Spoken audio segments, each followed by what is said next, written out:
జై స్వరాజ్ టీవీ ఎల్లుండి జరగబోయే బీసీ రాజకీయ యుద్ధబేరి ఒక రకంగా ఇది బీసీల స్వతంత్ర పోరాటం. ఇవాళ గత 13 రోజులుగా మేము సైకిల్ యాత్ర చేస్తున్నాం. ఈ సైకిల్ యాత్రకు వరంగల్లో స్వాగతం చెప్పిన వీరస్వామి అన్న, నరేందర్ అన్న, రమేష్ అన్న, జై స్వరాజ్ మిగతా మిత్రులందరికీ ధన్యవాదాలు. మా సైకిల్ యాత్రలో బీసీలకు హక్కులు లేవు, బీసీలకు హక్కులు ఉండాలని చెప్పేసి ఒక మాల నాయకుడు, అంబేద్కర్ ఆజాదీ సంఘం నాయకుడు మన కొంగర నరహరి, ఒక మాదిగ దండోర నాయకుడు కుమార్, అట్లనే మిగతా ఎంతోమంది మహిళా నాయకురాలు ఇవాళ ఈ సైకిల్ యాత్రలో పాల్గొంటున్న పరిస్థితున్నది. దేశానికి స్వాతంత్రం వచ్చి 78 సంవత్సరాలు గడిచినా ఏ రంగంలో చూసినా 15% లోపే బీసీలు ఉన్నారు. 60% ఉన్న బీసీలు కేవలం 15% లోపలనే ఇవాళ ఉన్న పరిస్థితున్నది. రాజకీయ రంగం, ఆర్థిక రంగం, విద్యా రంగం, ఇవాళ పరిస్థితి ఏంటంటే ఈ దేశంలో కుక్కలకు, నక్కలకు, గాడిదలకు కూడా లెక్కలున్న పరిస్థితి. కానీ బీసీలకు లెక్కలు లేవు. ఇవాళ మమ్మల్ని లెక్కలు చేయమని అడుక్కోవాల్సిన పరిస్థితి మనం నెట్టబడ్డాం. ఇవాళ లెక్కలు లేకపోవడం అనంటే మనం లెక్కలో లేము, మనకు హక్కులు లేవు, మనకు ఆజాదీ లేదు.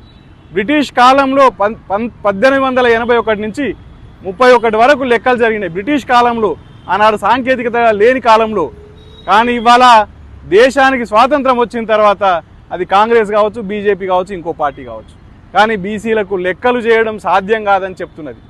ఇవాళ పరిస్థితి ఏంటంటే కేంద్రంలో లెక్కలు చేయడం సాధ్యం కాదంటున్న పార్టీ తప్ప దాని భాగస్వామ్య పార్టీలు, ప్రథమ సంస్థలు, ఆఖరికి ఇప్పుడు బీజేపీ ప్రభుత్వానికి అనుబంధంగా ఉన్న లేదా వాళ్ళ మాతృ సంస్థ అయిన ఆర్ఎస్ఎస్ కూడా లెక్కలు చేయవచ్చు అని ఒప్పుకుంటున్న పరిస్థితున్నది.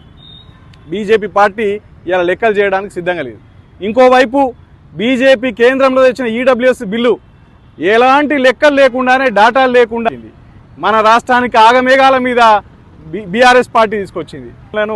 ఇవాళ కాంగ్రెస్ కూడా మరి గత ప్రభుత్వం తప్పులు చేసిందని దాన్ని దించి దీన్ని ఎక్కిస్తే కూడా ఇవాళ కాంగ్రెస్ కూడా దాన్ని అమలు చేస్తున్న పరిస్థితి. కాబట్టి అగ్రకులాల నాయకత్వాల్లో ఉన్న పార్టీలేవి కూడా బీసీలకు న్యాయం చెయ్యలేవు. అట్లనే ఈడబ్ల్యూఎస్ మాత్రమే కాదు, ఇవాళ ఈ రాష్ట్రంలోకి వస్తే ఉదయపూర్ డిక్లరేషన్ ప్రకారము అది కూడా అన్యాయమే. ప్రతి పార్లమెంటుకు 2 అసెంబ్లీ స్థానాలు అది కూడా ఇవ్వలేకపోయింది. తర్వాత అప్పుడు అడిగినప్పుడు ఏమన్నదంటే మీకు స్థానిక సంస్థల్లో 42% ఇస్తామని దాటవేత కార్యక్రమంతో, సరే వీళ్ళకి గెలుపు గుర్రాలు కావాలని అంటున్నారు కదా అని వదిలేసినాం మనం. ఇవాళ కనీసం పల్లెల్లో మాకు అధికారం కావాలి, ఎందుకంటే ఇలా పల్లెలు గెలిస్తేనే ఢిల్లీ గెలుస్తామనేది మనకు ఉన్నది. కాబట్టి కనీసం పల్లెల్లో సర్పంచులు, తర్వాత చిన్న చిన్న నగరాల్లో మున్సిపాలిటీలు, తర్వాత ఎంపీటీసీలు, జెడ్పీటీసీలు అయినా మాకు 42% అమలు చేయమంటే ఇవాళ మీనమేషాలు లెక్క పెడుతున్న పరిస్థితున్నది.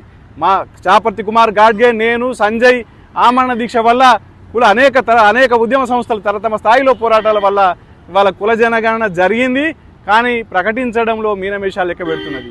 ఇంకోవైపు వచ్చే నెలలా మేము ఎన్నికలు పెడతాం, పంచాయతీ ఎన్నికలు పెడతామని చెప్పేసి తను మీడియా ద్వారా లీకులు ఇచ్చుకుంటున్న పరిస్థితున్నది.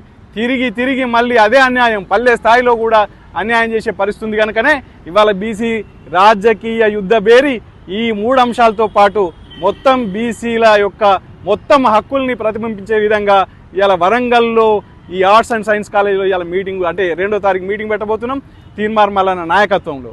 ఎందుకు అనంటే ఇవాళ ఇది ఒక చారిత్రక సందర్భం. ఎందుకంటే ఇది ఒక చారిత్రక ప్రదేశం కూడా. ఓరుగల్లు అనేది పోరుగల్లు, కాకతీయుల పాలన, సమ్మక్క సారక్కల యుద్ధం, పోరాటం అనేది ఇక్కడ ఉన్నది. తర్వాత ఇక్కడ నుంచి అనేక ఉద్యమాలు దేశవ్యాప్తంగా మనం ఎగుమతి చేసిన పరిస్థితి ఉన్నది. విప్లవోద్యమం ఇక్కడి నుంచే పోయింది. తర్వాత బహుజన ఉద్యమాలు, అనేక ఉద్యమాలకు కేంద్రం ఓరుగల్లు. కాబట్టి ఈ ఓరుగల్లులో వచ్చే బీసీ ఉద్యమం ఏదైతే ఉందో రేపు దేశానికి ఆదర్శంగానున్నది, దేశానికి దిక్సూచిగానున్నది. ఆ ఉద్యమానికి